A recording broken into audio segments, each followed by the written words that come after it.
আসসালামু আলাইকুম viewers, MBN motion YouTube চ্যানেলে আপনাকে স্বাগতম।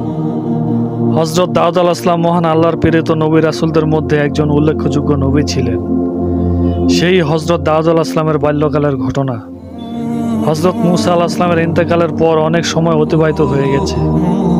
তিনি বনী ইসরায়েলকে যেই নীতি আদর্শের উপর রেখে গিয়েছিলেন, এতদিনে ধীরে ধীরে তার অনেক কিছুই তারা বিসর্জন দিয়ে ফেলেছে। আস্তে আস্তে বিভিন্ন প্রকার অন্যায়, অনাচার আর পাপাচার দেখা দিত তাদের মাঝে। যখন তাদের সীমা লঙ্ঘন মাত্রা ছাড়িয়ে গেল, তখন মহান আল্লাহ তাআলা তাদের উপর আমালেকা নামক একটি জালিম সম্প্রদায়কে চাপিয়ে দিলেন। তারা আক্রমণ করলো বনী ইসরায়েলের উপর, নির্বিচারে হত্যা করলো নারী, শিশু সহ অসংখ্য অগণিত মানুষকে। সে আমালেকা জাতির বাদশার নাম ছিল জালুত। সেই জালুত ছিল ভীষণ অত্যাচারী। সে বনী ইসরায়েলের উপর আক্রমণ করে তাদের সকল ধন সম্পদ ছিনিয়ে নিল। তাওরাতও জোর করে হস্তগত করল। এভাবে বনী ইসরায়েলের উপর জালুতের আকৃতিতে মহান আল্লাহর গজব আপতিত হলো এবং তা ধারাবাহিকভাবে চলতে লাগলো। এভাবে জালিম শাসক জালুতের হাতে নির্যাতিত হতে হতে একসময় বনী ইসরায়েলের লোকেরা তাদের ভুল বুঝতে পারল। মহান আল্লাহর অবাধ্যতার কারণেই যে তাদের উপর এই মুসিবত এসেছে, তাও তারা অনুধাবন করতে সক্ষম হলো। তাই তারা এবার মহান আল্লাহর কাছে নিজেদের অপরাধের জন্য ক্ষমা প্রার্থনা করলেন। ফলে মহান আল্লাহ তাআলাও তাদের উপর অনুগ্রহ করলেন। তারা মহান আল্লাহর কাছে জালুতের এই আযাব থেকে বাঁচার জন্য একজন নবীর আবেদন জানালো, যার নেতৃত্বে তারা ঐক্যবদ্ধ হবে এবং নিজেদের ভুল ত্রুটি শুধরে নিয়ে আবারও মহান আল্লাহর দেয়া পথ নির্দেশনা অনুযায়ী নিজেদেরকে খাঁটি মুমিনে পরিণত করতে সক্ষম হবে।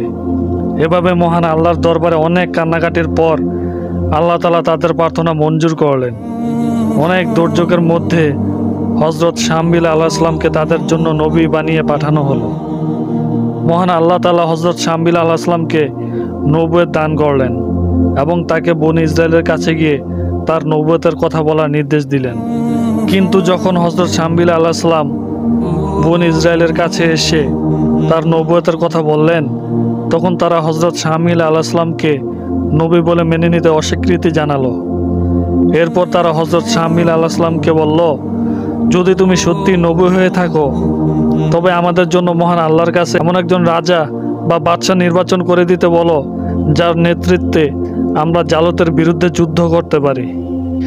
এভাবে বনী ইসরায়েলের লোকেরা জালিম শাসক জালুতের বিরুদ্ধে জিহাদের দৃঢ়তা প্রকাশ করল এবং পূর্বের মতো আর ওয়াদা ভঙ্গ ও বিশ্বাসঘাতকতা না করার অঙ্গীকার করল। ফলে মহান আল্লাহ তাদের জন্য একজন বাদশাহ অথবা রাষ্ট্রপ্রধান নির্বাচন করে দিলেন।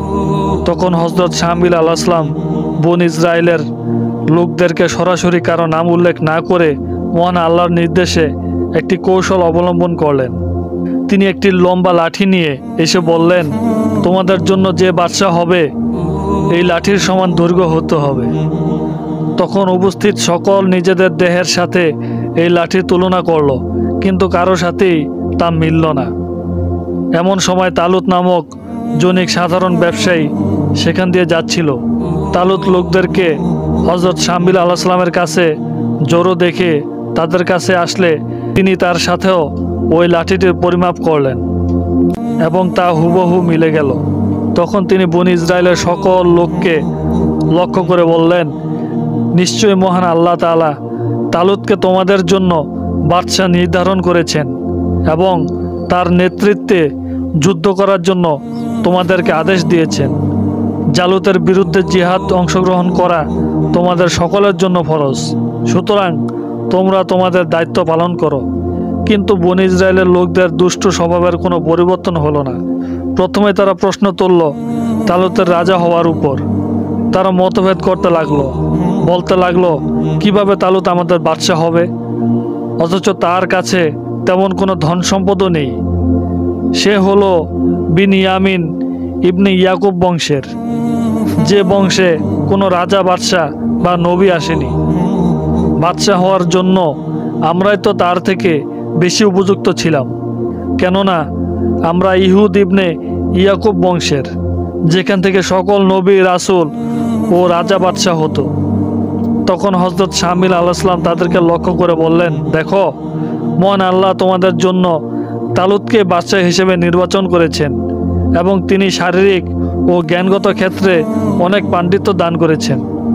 আর আল্লাহ যাকে চান তাকে রাজত্ব দান করেন। সুতরাং তোমাদের জন্য মঙ্গলজনক এটাই হবে যে তোমরা তালুতকে বাদশা মেনে তার নেতৃত্বে ঐক্যবদ্ধ হবে। তালুত বাদশা হওয়ার ব্যাপারে নিজেও প্রস্তুত ছিল না, এমনকি সমাজের উল্লেখযোগ্য কেউ না হওয়ায় লোকেরা তাকে বাদশা বলে মেনে নিবে কিনা সে ব্যাপারেও তিনি হযরত শামিল আলাইহিসসালামের কাছে নিজের সংশয়ের কথা স্পষ্টভাবে ব্যক্ত করলেন এবং যদি আল্লাহ সত্যিই তাকে বনী ইসরায়েলের বাদশা হিসেবে নির্বাচন করে থাকেন তাহলে যেন তাকে কোনো একটি নিদর্শন দান করেন। বনী ইসরায়েলের লোকেরাও সাথে সাথে এই বিষয়ে সমর্থন করলো। তারাও নবীর কাছে তালুতের বাদশা হওয়ার উপর কোনো একটি আশ্চর্য নিদর্শন চেয়ে বসলো। তখন হযরত শামিল আলাইহিসসালাম মহান আল্লাহর কাছে তালুতের বাদশা হওয়ার উপর একটি নিদর্শন কামনা করলেন। মহান আল্লাহ সুবহানাহু ওয়া তাআলা তখন নবীকে জানিয়ে দিলেন এবং তিনি লোকদের মাঝে ঘোষণা করলেন, হযরত শামিল আলাইহিসসালামের নবুয়ত ও তালুতের শাসক হওয়ার নিদর্শন হিসেবে একটি তাবুত বা বরকতপূর্ণ সিন্দুক আসবে, যা ফেরেশতারা গরুর গাড়িতে করে তালুতের কাছে নিয়ে আসবে। এবার সবাই সেই আশ্চর্য নিদর্শনের অপেক্ষা করতে লাগলো। সিন্দুকটিকে বয়ে আনবে ফেরেশতারা। তোমরা যদি ঈমানদার হয়ে থাকো তাহলে এতে তোমাদের জন্য নিশ্চিতই পরিপূর্ণ নিদর্শন রয়েছে। যখন অবাধ্য ও একগুঁয়ে বনী ইসরায়েলেরা তালুতের নেতৃত্ব মেনে নিতে রাজি হলো না, তখন তাদের নবী ইহুদিদেরকে আল্লাহর নির্দেশ মানতে বাধ্য করার জন্য বললেন, জেনে রাখো, আল্লাহ বনী ইসরায়েলের পবিত্র সিন্দুককে তালুতের মাধ্যমে তোমাদের কাছে ফিরিয়ে আনবেন। এটা হলো সেই সিন্দুক যাতে হযরত মূসা আলাইহিসসালাম মা নবজাতক মূসাকে রেখেছিলেন এবং আল্লাহর নির্দেশে তার নীল দরিয়ায় ভাসিয়ে দিয়েছিলেন। এভাবে আল্লাহ মূসা আলাইহিসসালামকে ফেরাউনের সেনাদের হাত থেকে রক্ষা করেন। এরপর শিশু মূসা ফেরাউনের কাছে পৌঁছলে ফেরাউন ও তার স্ত্রীর হৃদয়ে মূসার প্রতি ভালোবাসা জন্মায় যে তারা মূসাকে নিজেদের সন্তান হিসেবে গ্রহণ করে। হযরত ইবনে আব্বাস রাদিয়াল্লাহু তাআলা আনহু বলেন, ফেরেশতারা আকাশ ও পৃথিবীর মধ্যস্থল দিয়ে ওই তাবুতকে উঠিয়ে জনগণের সামনে নিয়ে আনেন এবং হযরত তালুত বাদশার সামনে রেখে দেন। কেউ কেউ বলেছেন, কাফেররা যখন ইহুদিদের উপর জয়যুক্ত হয় তখন তারা সাকিনার সিন্দুককে তাদের নিকট থেকে ছিনিয়ে নেয় এবং উরাইহা নামক জায়গায় নিয়ে গিয়ে তাদের বড় প্রতিমাটির পায়ের নিচে রেখে দেয়। কাফেররা সকালে তাদের মূর্তি ঘরে গিয়ে দেখে যে মূর্তিটির নিচে রয়েছে এবং সিন্দুকটি মূর্তির মাথার উপরে রয়েছে। তারা পুনরায় মূর্তিটিকে উপরে ও সিন্দুকটিকে নিচে রেখে দেয়, কিন্তু পরদিন পুনরায় মূর্তিটিকে উপরে ও সিন্দুকটিকে নিচে রেখে দেয়, কিন্তু পরদিন সকালে গিয়ে আবার ওই অবস্থানে দেখতে পায় এবং পুনরায় মূর্তিটিকে উপরে করে দেয়, কিন্তু আবার সকালে গিয়ে দেখে যে প্রতিমা ভাঙা অবস্থায় একদিকে পড়ে রয়েছে। তখন তারা বুঝতে পারে যে এটা বিশ্বপ্রভুর ইঙ্গিত। তখন তারা সিন্দুকটি তথা হতে নিয়ে গিয়ে অন্য একটি ছোট্ট গ্রামে রেখে দেয়। এই গ্রামে এক মহামারী রোগ ছড়িয়ে পড়ে। অবশেষে তথায় বন্দিনী বনী ইসরায়েলের একটি স্ত্রী লোক তাদের বলে, তোমরা এই সিন্দুকটি বনী ইসরায়েলের নিকট পৌঁছে দিলে এই মহামারী থেকে মুক্তি পেয়ে যাবে। সুতরাং তারা তাঁবুতটি দুটি গাভীর উপর উঠিয়ে দিয়ে বনী ইসরায়েলের শহরের দিকে পাঠিয়ে দেয়। শহরের নিকটবর্তী হয়ে গাভী দুটি রশি ছিঁড়ে পালিয়ে যায় এবং তাঁবুতটি ওখানেই পড়ে থাকে। অতঃপর বনী ইসরায়েল ওটা নিয়ে আসে।